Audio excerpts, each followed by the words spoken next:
ఏకదంత ప్రేక్షకులకు నమస్కారములు. సంస్కృతం సంభాషణ ఈ విషయం గురించి మనం ఈరోజు కాసేపు మాట్లాడుకుందాం. సంభాషణ అనేది చాలా సరళంగా సహజంగా జరిగిపోవాల్సినటువంటి ఒక ప్రక్రియ మన దైనందిన జీవితంలో జరుగుతున్నది కూడా. మనం ఏ భాషలో మనకి బాగా ప్రవేశం ఉందో, ఏ భాష మనకు అవసరం ఉందో ఆ భాషలో, అది తెలుగు కావచ్చు, లేక ఆంగ్లం కావచ్చు, లేక హిందీ కావచ్చు, లేకంటే ఇతర భాష ఏదైనా కావచ్చు, మనకి బాగా పరిచయం ఉన్న ఒక భాషలో మనం సంభాషణ అనేది చాలా సులువుగా చేస్తూ ఉంటాం. అయితే ఈ సంస్కృతంకి వచ్చేటప్పటికి ఎందుకు ఈ సంభాషణ అనేది ఎందుకు పెరగలేదు, నేర్చుకుంటున్న వాళ్ళలో కూడా ఎందుకు పెరగలేదు అనేది మనం ఒకసారి గమనిద్దామండి. ఇవాళ ఇది చాలామంది అడిగే ప్రశ్న. ఇది నిజంగాను సంస్కృతంలో చాలా ప్రాథమిక స్థాయి నుంచి అత్యున్నత స్థాయి వరకు పరీక్షలు ఉన్నాయి. చాలా సంస్థలు స్వచ్ఛందంగా వాటిని జరుపుతున్నాయి. అందరూ వాటిలో ఉత్తీర్ణులు అవుతున్నారు, చాలా మంచి మంచి మార్కులతో ఉత్తీర్ణులు అవుతున్నారు. అయినప్పటికీ కూడా సంస్కృతంలో సంభాషణ అనేది ఎందుకు ప్రచారం పొందట్లేదు అనేది ఒక పెద్ద ప్రశ్నగానే మిగులుతోంది. ఎందుకు అంటే రెండు కారణాలండి. ఒక భాష మనం నేర్చుకోవడం అనేది జరుగుతోంది అంటే ఎప్పుడు కూడా అది 4 స్థాయిల్లో జరుగుతుందండి. 4 అంటే ఈ 4 ఒకేసారి రావచ్చు, లేదా అంటే ఒకదాని తర్వాత ఒకటి రావచ్చు. కానీ ఏంటంటే ఏ భాషనైనా నేర్చుకోవాలంటే ముందు శ్రవణం, తర్వాత భాషణం, తర్వాత పఠనం, ఆ తర్వాత లేఖనం. ఈ వరుసలో జరిగితే మనకి భాష ఎప్పుడు కూడా అలవాటు అవుతుందండి. ఎందుకంటే మన మాతృభాషనే మనం ఉదాహరణగా తీసుకుందాము. మాతృభాషలో మనం ఏం చేస్తున్నాము, చిన్నప్పుడు మనం ఏ పిల్లడికి ఎవరికి కూడా మనం ఏమీ నేర్పం. విని విని విని విని మాట్లాడడం మొదలెడతారు వాళ్ళు. మనం ఏదంటే దాన్ని వాళ్ళు మళ్ళీ తిరిగి చెప్తూ ఉంటారు. అలాగ వినడం అనేది జరిగిన తర్వాత మాట్లాడడం అనేది వస్తుందండి. ఆ మాట్లాడడం అనేది ఎప్పుడు వచ్చిందో ఈ అక్షరం ఇది ఆ లేకపోతే ఇది ఏ అని చెప్పి మనం వాళ్ళకి చెప్తూ ఉంటే, ఓహో అందులో ఇలా ఉందా, ఇది మదర్ అంటే ఇదా స్పెల్లింగ్, లేకపోతే అమ్మ అంటే ఇలా రాయాలని చెప్పి వాళ్ళకి అర్థం అవుతుంది. అలాగా కొంచెం కొంచెం నేర్పుకుంటూ వాళ్ళకి మొత్తం అన్ని రకాల మనకు కావాల్సినటువంటి ఈ అచ్చులు హల్లులు వాటి తాలూకా సంయుక్తాక్షరాలు అన్నీ మనం నేర్పుకొని వాళ్ళకి ఒక స్థాయిని కల్పిస్తాం భాషలో. కానీ అవి నేర్చుకోకముందే వాళ్ళు భాషను చాలా స్పష్టంగా సరిగ్గా మాట్లాడుతూ ఉంటారు వాళ్ళు. ఎందుకు అంటే శ్రవణం అనేది జరుగుతుంది అక్కడ. తర్వాత చిన్నపిల్లలకు ఉన్న ఒక ఏంటంటారంటే ఒక లాభం ఏమిటంటే, చిన్నపిల్లలుగా ఉండడం వల్ల వాళ్ళు ధైర్యంగా తప్పులు మాట్లాడతారు. పిల్లలు వాళ్ళు ఏంటి మాట్లాడుతారు, వాళ్ళు నేను నిన్న వస్తాను అంటారు. వాళ్ళు నేను నిన్న వస్తాను కాదు, నేను నిన్న వచ్చాను అనాలని మనమే చెప్తాం తిరిగి వాళ్ళకి. అలాంటిది మనం సంస్కృతంలో జరగటం లేదు. మనం ఎప్పుడు కూడా ముఖ్యంగా సంస్కృతం ఏంటంటే మనం కొంత వయసు వచ్చిన తర్వాత నేర్చుకోవడం అనేది ఇటీవల కాలంలో పెరిగింది. ముఖ్యంగా అందరూ ఒక 40 ఏళ్ళు, 50 ఏళ్ళు, 60, 70 ఏళ్ళ వాళ్ళు కూడా ఉన్నారు. వేరు స్థాయిల్లో ఉన్నారు వీళ్ళందరూ. ఎంఏ రాసిన వాళ్ళు కొందరు ఉన్నారు. అలాగే ప్రాథమిక పరీక్షలు వేరు సంస్థలు నిర్వహిస్తున్నటువంటి ప్రాథమిక పరీక్షలు రాస్తూ ఒకటి రాసుకుంటూ వెళ్ళిన వాళ్ళు ఉన్నారు. ఈ మొత్తంలో ఎక్కడా కూడా ఈ శ్రవణం అనేది జరగటం లేదు. కారణం ఏదైతేనేంటి అదొకటి. ఇంకోటి ఏంటంటే ఈ ప్రశ్నలో ఇంకోటి ఏమిటి, ఎంఏ సంస్కృతం చదివిన వాళ్ళు కూడా ఎందుకు సంభాషించలేకపోతున్నారు అనేది. ఈ ఎంఏ సంస్కృతం అనేది ఒక రకమైన మిథ్య అండి. అంటే మిథ్య అనకూడదు, ఆ పదాన్ని వాడకూడదు. కానీ ఏంటంటే వాళ్ళకి వాళ్ళ భాషలో రాసేటటువంటి ఒక ఇది ఉంది, వాళ్ళకి సౌకర్యం ఉంది. నేను ఎంఏ సంస్కృతం పరీక్ష రాస్తున్నా, నేను రాసేదంతా కూడా తెలుగులోనో ఇంగ్లీష్లోనో హిందీలో నాకు వచ్చిన భాషలో. దానివల్ల నేను సంస్కృతంలో రాయడం అనేది జరగట్లేదు. ఎందుకు అంటే సంస్కృతంలో చెప్పడం జరగటం లేదు. సంస్కృతంలో ఎప్పుడు చెప్పడం లేదో దాని కాలంలో శ్రవణం లేదు. శ్రవణం లేకపోతే భాషణం ఉండదండి. భాషణం లేకపోతే లేఖనం ఉండదండి. కష్టపడి మనం ఏంటంటే ఆ దేవనాగరి లిపి నేర్చుకొని చదవడం వరకు నేర్చుకుంటున్నాం. చాలా పుస్తకాలు తెలుగులోనే ఉంటున్నాయి. చాలా పుస్తకాలు తెలుగులోనే, సంస్కృతమే కానీ తెలుగు లిపిలో ఉంటున్నాయి. అలాంటప్పుడు దేవనాగరి లిపి అనేది ఎక్కడి నుంచి వస్తుంది? హిందీ వచ్చిన వాళ్ళకి వస్తుంది, కానీ వాళ్ళు కూడా దాన్ని ఉపయోగించుకోవట్లేదు. అందువల్ల ఏంటి అంటే ఎందుకు మాట్లాడలేకపోతున్నారు అంటే కేవలం మన చుట్టూ ఒక వాతావరణం ఉండాలి. ఒక చిన్న పిల్లాడికి ఒక భాష, 2-3 భాషలు వచ్చిన పిల్లలు ఉన్నారండి, నేను చూశాను. వాళ్ళ మాతృభాష ఇంట్లో మాట్లాడేదోటి, పైకి వెళ్తే ఇంకేదో భాష మాట్లాడుతుంటారు వాళ్ళు. ఎందుకు వస్తుంది అంటే కేవలం ఆ వాతావరణంలో ఉంటారు, ఎప్పుడు మాట్లాడుతుంటారు. మీకు ఒక నర్సరీ కానీ లేకపోతే 1వ క్లాస్ 2వ క్లాస్ విద్యార్థి కూడా వాడు ఇంగ్లీష్ చాలా అనర్గళంగా మాట్లాడుతూ ఉంటాడు. ఎందుకంటే చుట్టూరా ఇంగ్లీషే ఉంటుంది, బహుశా ఇంట్లో కూడా ఉంటుంది. అందువలన ఏంటి అంటే ఈ శ్రవణం అనేది జరగాలి.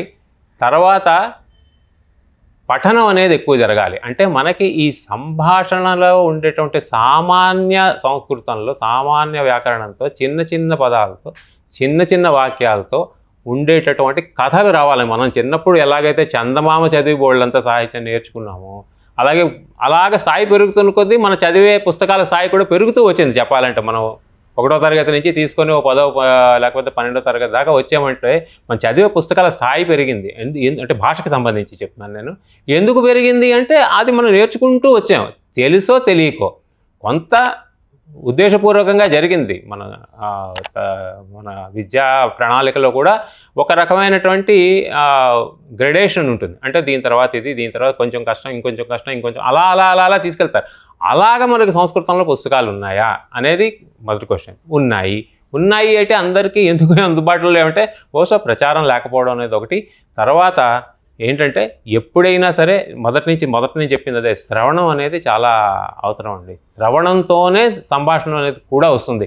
మనం అంత సాహిత్యం చదివి మనం అర్థం చేసుకున్నా కూడా సంభాషణ రాకపోవడానికే ఎక్కువ అవకాశం ఉంది. అయితే ఇలా అవడానికి ఇంకో కారణం కూడా ఉందండి. అంటే ఎందుకు సంభాషణ ఉండట్లేదు అంటే చాలామందికి ఇప్పుడు సంస్కృతం ఎవరైతే నేర్చుకుంటున్నామో, అంటే నాలాంటి వాళ్ళు ఎంతమందో ఉన్నాము, లక్షల మంది ఉన్నారు. మేమంతా కూడా ఏంటంటే సంస్కృతంతో పరిచయం ఉండి ఇందులోకి వచ్చిన వాళ్ళం. అయితే సంస్కృతం మనకు ఎలా పరిచయం అయింది? ప్రధానంగా మనం చదివే స్తోత్రాల వల్ల విపరీతమైనటువంటి పదకోశం మనకు చేరిందండి.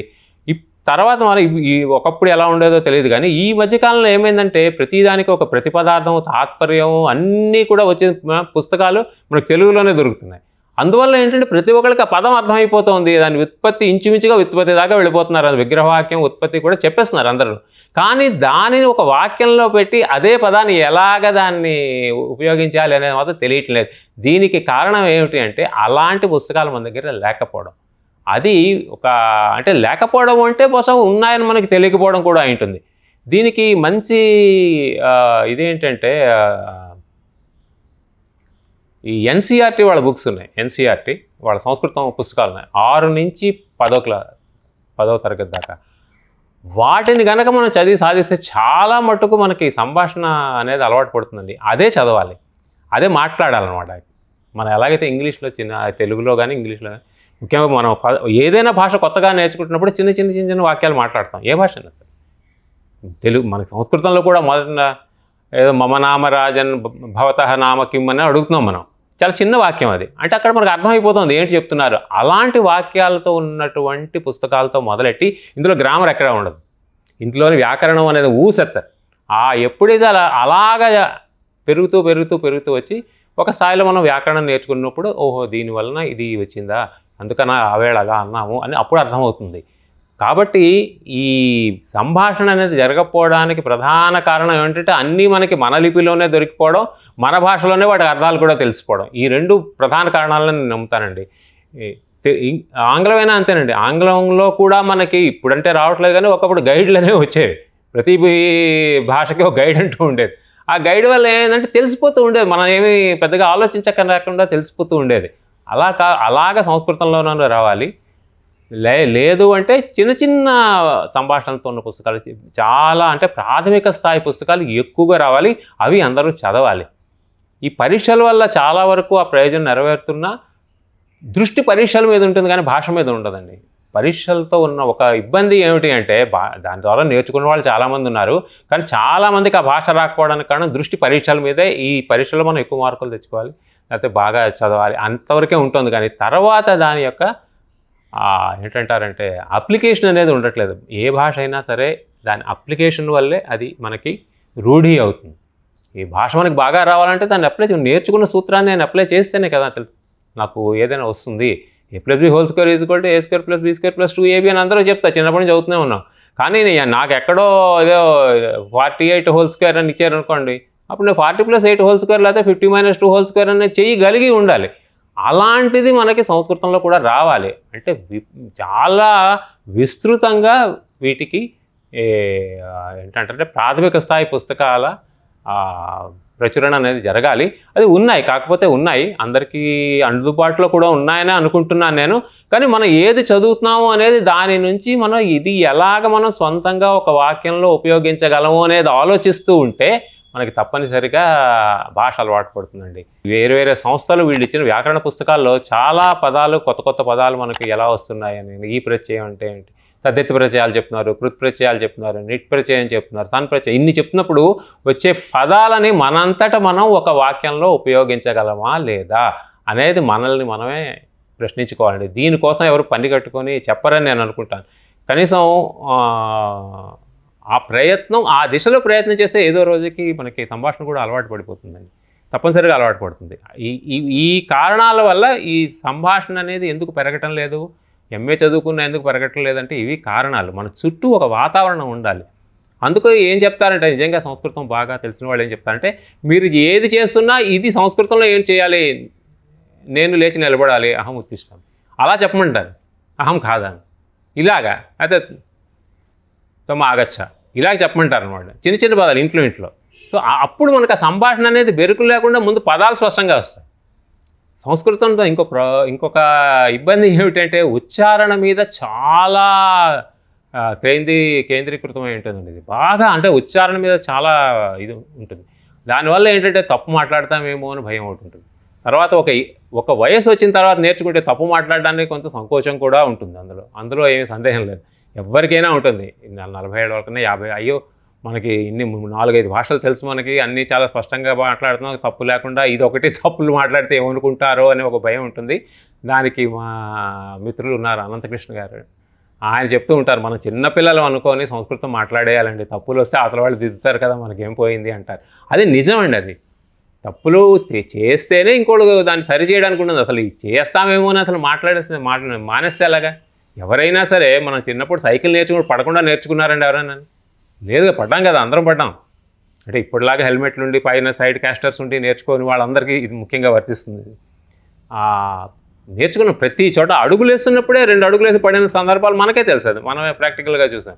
కాబట్టి ఇది అన్ని చోట్ల జరుగుతుందండి. నేర్చుకోవడం అనే ప్రక్రియలో ఒక రకమైనటువంటి ఫెయిల్యూర్ అనేది ఇన్బిల్ట్ అండి. అది అది స్వభావ సిద్ధంగా అందులో ఒక ఉంటుంది. అది చేయలేకపోవడం, సరిగ్గా చేయలేకపోవడం. కానీ అలా చేస్తూ సరి అయిపోతాం ఎప్పటికొకప్పుడు. అది సంస్కృతానికి కూడా వర్తిస్తుంది, ఏ భాషకైనా వర్తిస్తుంది. ఇంగ్లీష్ మనకు పుట్టుకతో ఏం రాలేదు కదండి. ఇవాళ అందరూ చాలా అనర్గళంగా మాట్లాడేస్తున్నారుగా ఇంగ్లీష్.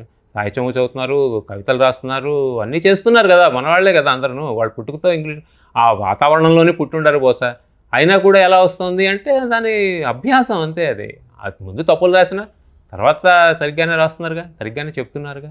సంస్కృతానికి కూడా ఇది వర్తిస్తుంది అని చెప్పడమే నా ఉద్దేశం అండి. కాబట్టి అందరూ ఆ దిశలో ఆలోచించడం అనేది ముందు అలవాటు చేసుకోవాలి. ఒక సంధో లేకపోతే సమాసమో ఏదో చెప్పారంటే ఇది ఈ సంధి నాకు ఎక్కడైనా కనబడితే ఈ సంధిలో ఇది ఉంది అని నేను పోల్చుకోగలనా లేదా, నేను గుర్తుపట్టగలనా లేదా అనేది ఆలోచించాలండి. అప్పుడు మనకి భాష మీద మనకు తెలియకుండానే ఒక సాధికారికత వస్తుంది. అలాగ మనకి భాష పెరుగుతుంది. ఎందుకంటే ఒక పుస్తకం ఒక పరీక్ష అవుతున్నప్పుడు చాలా తక్కువ ఉదాహరణలు 20-30 ఉంటాయి, అంతకన్నా ఎక్కువ ఉండవు. కానీ దాని అప్లికేషన్ ఎక్కడ పడితే అక్కడ ఉంటుంది కదా. మనం చదివే స్తోత్రాల్లోనే ఉంటుంది, బోల్డ్ అని సమాసాలు, బోల్డ్ అని సందులు ఉంటాయండి. నిజం చెప్పాలంటే సందులు నేర్చుకోవాలంటే వేరే పుస్తకాలు అక్కడే మన స్తోత్రాలు చాలు, నిజం చెప్పాలంటే. అది మనం దాన్ని గుర్తించి ఇది ఈ సంధిలో ఉంది అని చెప్పగలిస్తే మనకప్పుడు ఇది బాగా అలవాటు పడింది. ఎప్పుడైతే అలా అలవాటు పడిందో మనం సొంతంగా కూడా వాటిని ఉపయోగించడం అనేది జరుగుతుంది. కాబట్టి అభ్యాసం అనేది ఒకటే సంస్కృతానికి, సంస్కృతమే కాదు ఏ భాషకైనా సరే అభ్యాసమే అవసరం. ధన్యవాదాలు.